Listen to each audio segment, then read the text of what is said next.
The tour of the tiny house doesn't take long because it's not all that large, but I usually start by pointing out the air conditioner. It's actually a split system, so it has heat too, but right now it's the air conditioner, which has the remote on the wall. And then we have a smart TV, which is tapped into our wireless, and so that's hooked up to Amazon, Netflix, and Hulu, and it's all controlled with the little remote, which is really awesome. And like technologies like this are great for tiny living because you don't need a box for this, a box for that, a whole bunch of cords going everywhere. It's just all done, integrated. We call this Loft A because it's the one most people use. It's got the stairwell.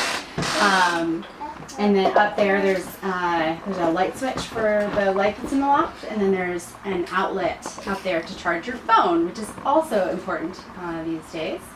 The kitchen is probably a quarter or maybe a third of the entire tiny house. John is a professional chef by trade. Doesn't do that any longer, but food is still a very big part of our lives. And so we have a little tiny coffee machine because that coffee is the fuel of all good things that happen in life. These curtains I actually made because they're adorable. The fabric is little beach huts, which reminded me of tiny houses, and I had to have it. My favorite part of the whole place is the farmhouse sink, and that was the one thing I would not negotiate on.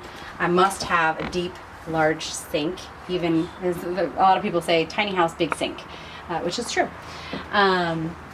And then we have a full-size range, which again, very important for food in our house, is to be able to do a lot of things at once. And so you won't typically see something this large in a tiny house. You'll see apartment-sized things, but this was as small as we were going to go.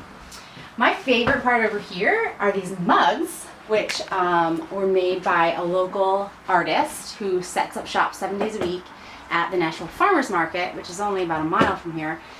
He does beautiful work, and I am hoping to replace all of our standard stuff with his stuff over time. And then go around here. We have the couch, which has storage inside, although our short-term guests generally don't need that. We do keep sheets and towels and stuff in here because this folds out into a twin.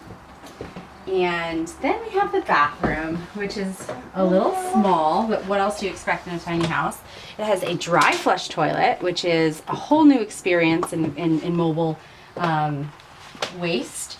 It's kind of the combination between an airline toilet and a diaper genie. So it uses cartridges, and so there's no black water, which is awesome.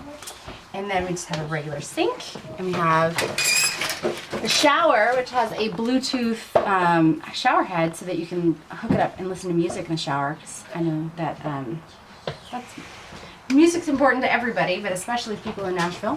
But yeah, the water that's used in the tiny house is all considered gray water. And it goes currently down into plastic receptacles. And John and I are working on creating a filtration system so that we can reclaim that gray water and use it in the garden and in the yard. It's probably pretty usable right now. I mean, if you consider all the stuff that comes off the roads and off the roof when it rains, comparatively, it's probably not that bad. But it's still good to kind of purify things before putting them in your yard and stuff. So it'll probably be a system that includes sand and charcoal, and then we'll just pump it out into the garden and the yard. And what's the square footage? The square footage, not counting the lofts, is 204. It's 24 feet long, 8 feet wide, which works out to about 204 square feet. Probably the best way without having to search for it is to go to our website, which is musiccitytinyhouse.com. And you can also follow us on Facebook, musiccitytinyhouse.com, or no, Music City Tiny House on Facebook.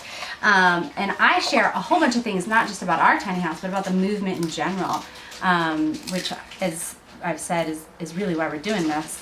The rental is nice because it really gets people to spend the night and kind of feel what it's like to move around and live in the space. But if you're just interested in learning more about what's going on in the movement, both from, like, hey, this is kind of cool, I've never thought of doing this, or zoning or regulation wise, I share a lot of that stuff too.